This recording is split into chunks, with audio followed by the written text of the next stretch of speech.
Hi guys, welcome back to the Drive Life channel. Today's video we'll talk about an issue with the Volvo D5 engine that could potentially destroy the whole thing. Now, those of you that buy D5s or know the D5 will know that these engines are pretty much rock solid. There isn't much that can kill them. They do mega miles, decent fuel economy, decent performance. They're just sort of a well-known, well-trusted engine across the industry. But there is one thing that can destroy these engines. It's sort of an Achilles heel, as it were, which I got very lucky in avoiding, but quite a few people don't. And quite a few people, excuse the receipts sticking out there, quite a few people lose their car as a result of this. I say quite a few. It can happen.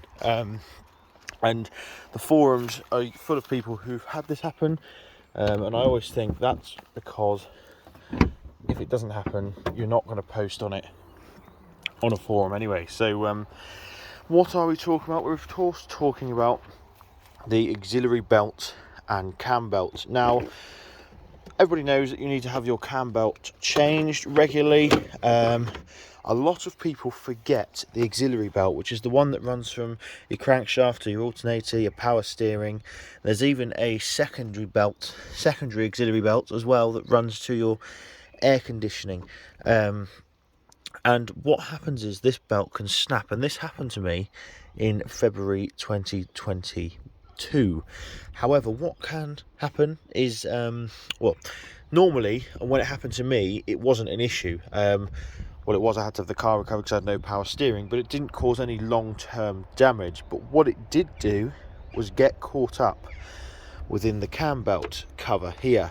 Now, I was incredibly lucky because what can happen is that belt can come off and actually cause the cam belt to jump teeth, ruining the timing of the engine, potentially blowing your engine up completely. For those of you that don't know, the cam belt is a pretty meaty belt in here that basically manages the timing of your engine. It manages when the valves open, when the pistons go up and down, and if the timing is knocked out or the belt snaps, for example, the pistons hit the valves, destroying the engine. You'll probably need a full engine rebuild. Bits of metal goes through the turbo. It's an absolute disaster, and Volvo, in their infinite wisdom, failed to realise that the way that the auxiliary belt snaps means it's prone to flying into the cam belt and damaging it.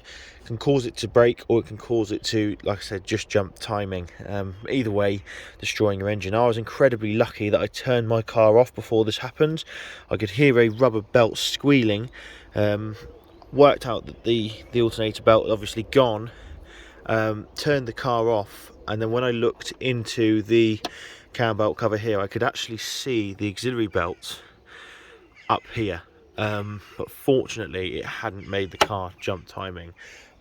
So yeah, a very important thing to keep an eye on. Now, the problem is a lot of people forget or ignore this auxiliary belt because it's an absolute pig to change on this car.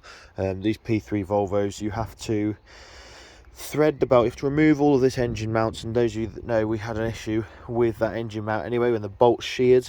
But you have to remove all of this engine mount out. You have to prop the engine up, you have to get the new belt on. I had to go in through the front wheel arch here, remove the wheel arch liner, get to the tensioner. You need a special tool for the tensioner, and it's just a real nightmare.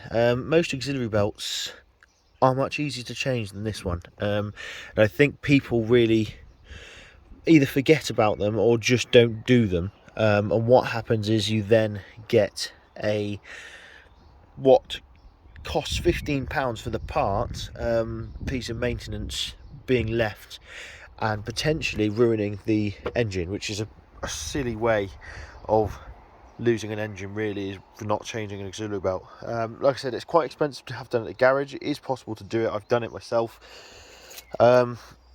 but it's not the easiest, and you have to make sure you get the right belt as well, because there are quite a few variations. Every iteration of the D5 engine has a different auxiliary belt setup, which is annoying, apart from the last two generations, which has this this one. So yeah, that's pretty much the biggest issue on these D5s. Now, the later D5s don't have the swell flap issues, but they do have DPF issues. So if you don't do regular long motorway journeys, or you do use poor fuel, or the car has glow plugs issues and can't regen the DPF, then that will give you issues as well. But in terms of engine damage itself, this is going to be the thing that gets you. The auxiliary belt, a lot of people forget about it, and a lot of people have to pay the price. So thanks for watching. Don't forget to like, comment and subscribe, and we'll see you next video. Cheers.